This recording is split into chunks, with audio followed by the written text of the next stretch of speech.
உயர்களாய் பாசுபதா பரம் சுடரே பாடிய அடியே படுதுயர்களாய் பாசுபதா பரம் சுடரே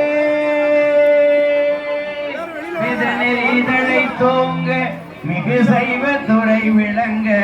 பூத பரம்பரை மொழிய புனிதவாய் மலர்ந்தழுத சீதவன வயல் புகழி திருஞானதம் கந்த பாத மலர் தலை கொண்டு